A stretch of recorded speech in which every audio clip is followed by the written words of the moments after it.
It's hard to believe, isn't it? It is a lot to take in, to figure out. It happened. It doesn't have to mean anything. Some of it's very incredible. See, I was the only one who survived the shipwreck. A Japanese shipping company sent 2 men to talk to me in a Mexican hospital while I was recovering. I still have the copy of the report. Let me get it. We had insurance claims to battle. They wanted to know why the ship sank. They didn't believe me either. Thousands of meerkats in the floating carnivorous island and no one has seen it? Yes! Just like I told you. Bananas don't float. Banana. You said that orangutans floated to you on a bundle of bananas. But bananas don't float. Lumigitig Bultasaur. Of course they do. Try it for yourself. In any case, we're not here to talk about the bananas or meerkats. I just told you a long story and I'm very tired. We are here because the Japanese cargo ship sunk in the Pacific. Something I'll never forget. I lost my whole family. We don't mean to push you, and you have our deepest sympathies, but we have come a long way, and we are no closer to understanding why the ship sunk. Well, because I don't know. I was asleep, something woke me up. It could have been an explosion, I don't know. And then the ship sank. What else do you want from me? A story that won't make us look like fools. We need a simpler story for our report, one our company can understand. A story we can all believe. So stories without things you've never seen before? That is right. Without surprises, animals or islands? The truth. So, what did you do? I told them a different story. 4 of us survived. The cook and the sailor were already aboard. The cook threw me, lifebuoy, and mother dragged along with some bananas and milk to the lifeboat. The cook, he was a disgusting man. He ate a rat.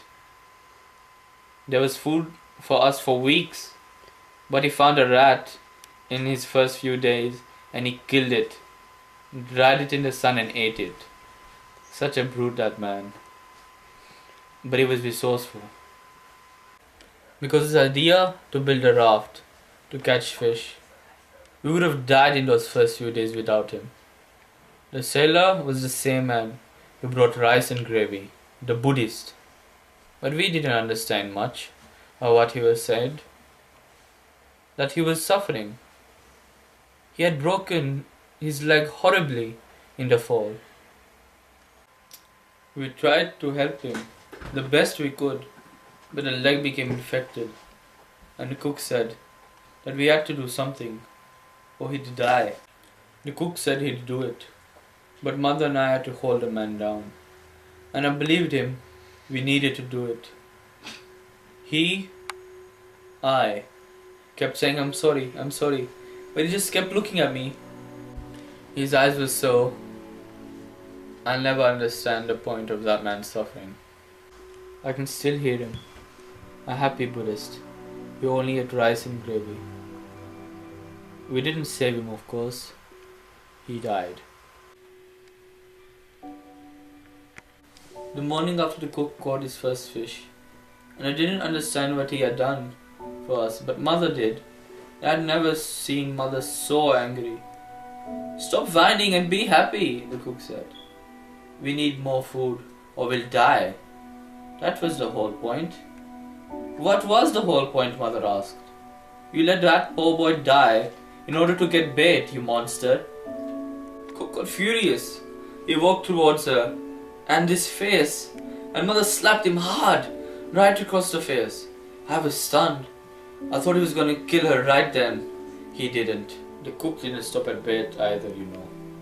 The sailor, he went the same way the rat went. The cook was a resourceful man.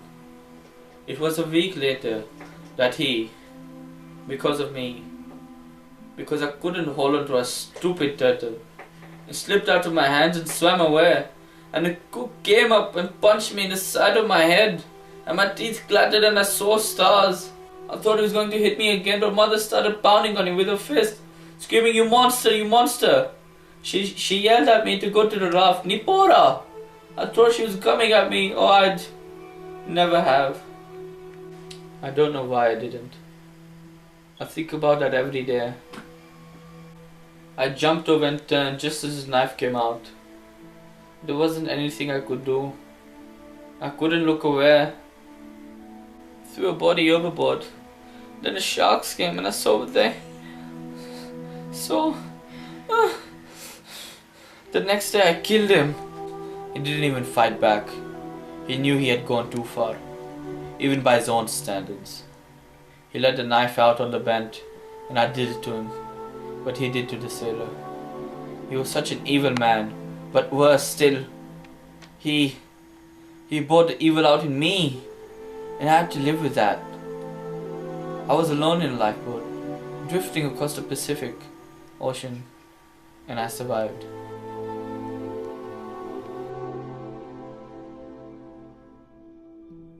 After that, they had no more questions.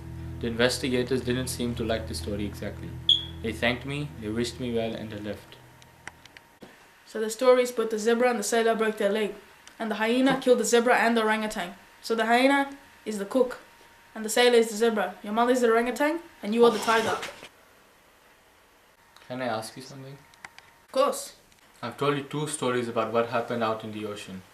Neither explain what caused the sinking of the ship, and no one can prove which story is true and which is not. In both stories, the ship sinks, my family dies, and I suffer. True. So which story do you prefer?